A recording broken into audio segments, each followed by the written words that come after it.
بھارت آج کہاں پہ کھڑا ہے بتانے کی کوئی ضرورت نہیں ہے. ٹریلینز آف ڈالرز کی اکانومی ہوگی بائی 2030 اور پاکستان اللہ نہ کرے خاکم بدن لیکن ڈیفالٹ کی طرف بڑھتا جا رہا ہے. تو یہ ہے کہ ایسا رہا ہے مسئلہ جو ٹیررسٹ آرگنائزیشنز کو پروموٹ کرنے کا رہا ہے، لیکن ہندوستان کے بارڈر پہ یہ مسئلہ میں کم ہوتا ہوا دیکھ رہا ہوں. اس کی وجہ یہ ہے کہ ہمارے میں اب وہ طاقت نہیں ہے کہ ہم وہاں پہ اس طرح کی آف شوٹس کو فنڈ کریں اور اس کے بعد انٹرنیشنلی ہم بچ جائیں، کیونکہ اب ایسا ہو نہیں سکتا. ڈسپیرٹی ہندوستان کی اور ہماری جو پہلے تھی وہ بہت زیادہ آؤٹ نمبر کر گئے ہیں، بہت آگے چلے گئے. یہ کیسے ہو سکتا ہے؟ بندہ کیا لڑ کس چیز کے اوپر رہا ہے کہ پاکستان کو ہم بہتر کیسے کر سکتے ہیں؟ پاکستان کی جو معاشی صورتحال ہے وہ دن بدن نیچے جاتی جا رہی ہے. اور پھر جو 9,000 ارب روپے حکومت کے خزانے میں جمع ہونے کی توقع ہے، اس میں سے بھی 50% سے زائد قرضوں پر سود کی مد میں واپس کر دیا جائے گا. تو پھر اس ملک اور عوام کے لیے باقی کیا بچا ہے؟ لگتا یہی ہے کہ پاکستان نے پیسے کمانا 70 سال سے سیکھا ہی نہیں سوائے جنگوں سے کاروبار کرنے کے. تو اسی لیے اب اگر وہ جنگ بند ہو گئی کاروبار بھی بند ہو جائے گا. اوکے نو پروگرام، تو پروگرام نہیں ہوگا. اس لیے آپ کے جو دوست ہیں اور جو بھی ہیں انہوں نے کہہ دیا ہے کہ IMF پروگرام رہے گا تو ہم آپ کے ساتھ ہیں، وہ نہیں رہے گا تو مشکل. مہنگائی اتنی بے پناہ افراد ہے، کسی نے نام نہیں لیا تھا کبھی ملک کے زمانے میں. آپ چاہیں اس کا کسی بھی طرح حساب کتاب لگا کر دیکھ لیں، جواب میں خسارے ہی خسارے نکلیں گے. اور یہ نئے یا پرانے پاکستان کی نہیں بلکہ ہمارے پاکستان کی موجودہ معاشی صورتحال ہے. جب لوگ گلیوں میں باہر آپ خوار ہو رہے ہوں گے، بھوک ننگی ناچ رہی ہوگی گلیوں میں، تو پھر آپ کیا کریں گے؟ آپ کے پاس تو اپنا کچھ چھوڑا ہی نہیں. کہ آپ نے بنائے ہوئے ہیں نا کہ یہ ملک ہم نے ایک خاص مقصد کے لیے بنایا ہوا ہے، اور وہ خاص مقصد یہ ہے کہ اس دنیا میں نہ خود امن سے رہنے دیں. کی اکانومی اس لیے بہتر تھوڑا سا ہونا شروع ہو گئی کہ اب ڈالر باہر سے آ رہا تھا. مشرف صاحب کے انڈر ڈالر کیوں آیا کہ 9/11 کے بعد آپ نے وار آن ٹیرر میں امریکہ کا ساتھ دیا. آپ نے کہا کہ آپ نیٹو کا روٹ یہاں سے یوز کیجئے، آپ ڈرون اٹیکس کیجئے، ہم آپ کے ساتھ ہیں. تو وہ جو پیسہ ملنا شروع ہوا لوگوں نے کہا کہ یار یہ بڑے بہتر ایڈمنسٹریٹر ہیں، کیونکہ جب بھی مارشل لا لگتا ہے اکانومی ٹھیک ہو جاتی ہے. تو ان کو پتہ نہیں ہے کہ وہ اس لیے ٹھیک ہوتی ہے کہ یہ وار ڈریون اکانومی تھی.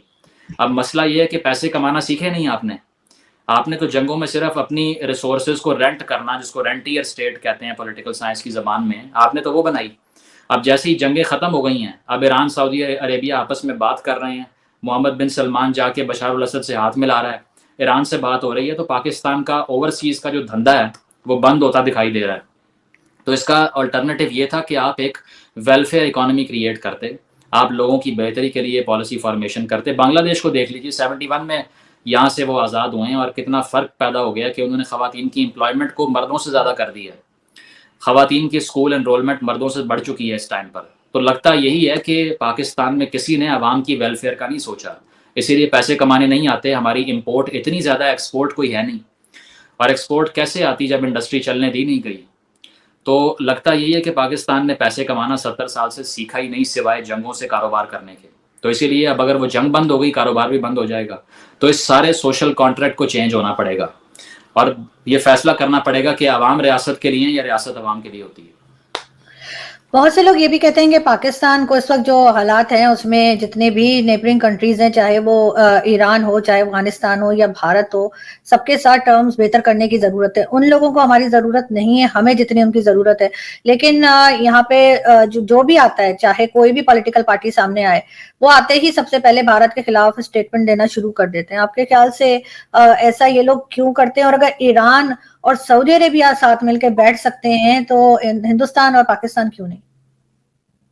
دیکھیں اس کی وجہ یہ ہے کہ یہاں پر جو فار رائٹ ہے نا، اس کو یہ چیز بہت سیلیبل لگتی ہے کہ کوئی نعرہ مار دے اس چیز کا کہ لے کے رہیں گے آزادی، یا پھر اٹوٹ انگ ہے، یا پھر دلی کا لال قلعہ بھی ہمارا ہے.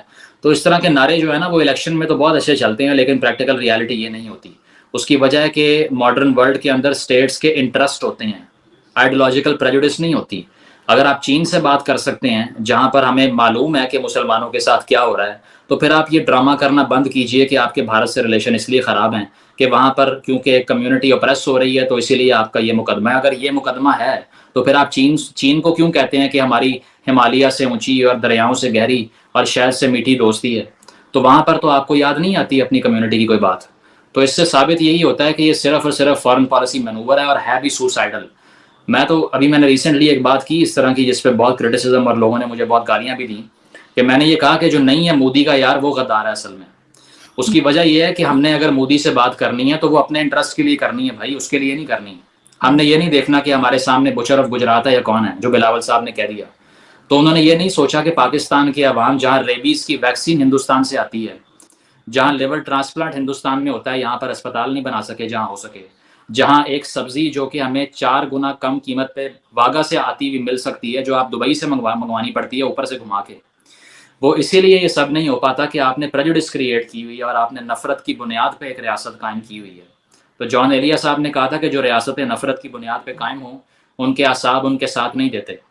اور ہم بھی وہی دیکھ رہے ہیں کہ ہم نے صرف ایک سوشل کانٹریکٹ یہ بنایا کہ ہاں ہمیں ان سے مختلف کمرے میں بند کر دیں اور ہمیں مختلف ملک دے دیں تو پھر سب ٹھیک ہو جائے گا، جبکہ نہیں ہوا سب ٹھیک. آپ نے 2 نیشن تھیوری کی بیس پہ ایک ریاست کنسٹرکٹ کی، 71 میں آپ کا تھیسس فیل ہو گیا، 51% مسلمان آپ سے علیحدہ ہو گئے. تو ثابت یہ ہوا کہ اب ذرا ہیومنزم کی بات کریں، اب مذاہب کی بنیاد پہ، آئیڈیالوجی کی بنیاد پہ پریجوڈس کو چھوڑ دیں، اور ساتھ ساتھ اگر کوئی بھی کوآپریٹ نہیں کرے گا اس خطے میں رہتے ہوئے ہندوستان سے، which is the 4th largest economy in the world at this point, تو اس سے بڑا بے وقوفی کوئی نہیں ہے. تو یہ سارے پولیٹیشینز جو ہیں ان میں ویژن کی بہت کمی ہے. ان کو نہیں علم کہ آنے والی نسلیں لڑ کے زندہ نہیں رہ سکتی، ان کو نہیں علم کہ دونوں طرف اتنے نیوکس پڑے ہوئے ہیں کہ اگر اس میں سے 10% بھی چل گئے تو اس خطے میں 40 سال تک سورج نکلے گا نہیں، فصل تباہ ہو جائے گی.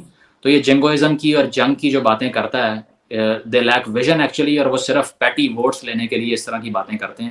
جس میں بھی ویژن ہوگا، جس میں بھی تھوڑا سا ڈیپتھ ہوگی، وہ ایسی حرکتیں نہیں کرے گا. اسی لیے میں سمجھتا ہوں کہ پی ایم ایل این کی جو انڈیا کی پالیسی تھی وہ شاید پیپلز پارٹی سے اور پی ٹی آئی سے بہت بہتر تھی.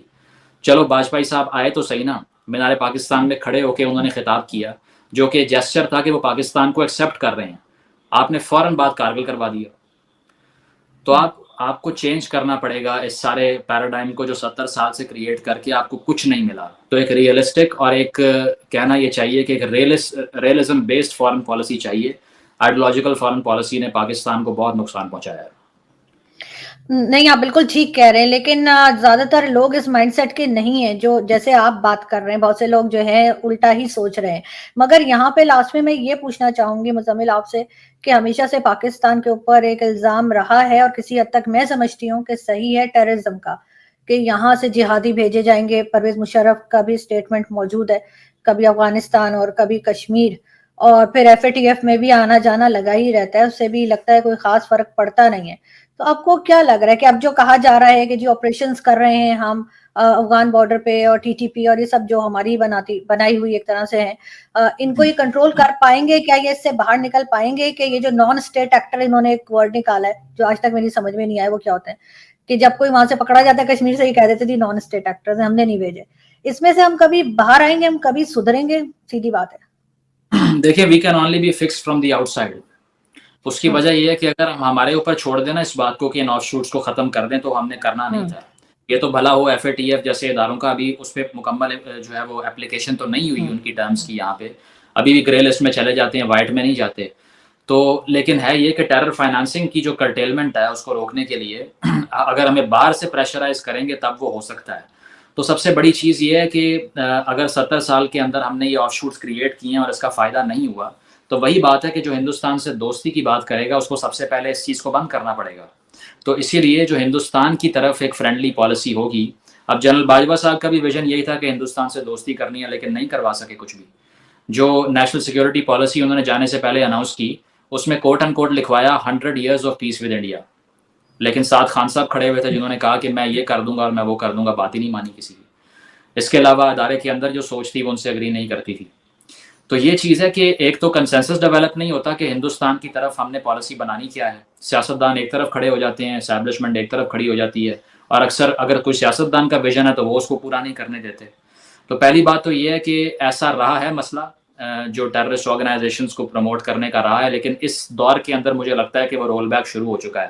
ہاں، ناردرن بارڈر پہ بہت زیادہ ہے اب بھی، جو افغانستان والا ڈیورن لائن ہے، کیونکہ وہاں پہ ابھی بھی فارن پالیسی گول ہمارے ٹی ٹی پی کو سیٹل کروانا، وہ سارا کچھ کرنا. ابھی ریسنٹلی اسٹیبلشمنٹ کی طرف سے اور D G I S P R کی طرف سے پریس کانفرنس جو ہوئی ہے، انہوں نے اوپنلی کہا ہے کہ جو پچھلی رجیم کی پالیسی تھی ٹی ٹی پی کو لے کے وہ غلط تھی.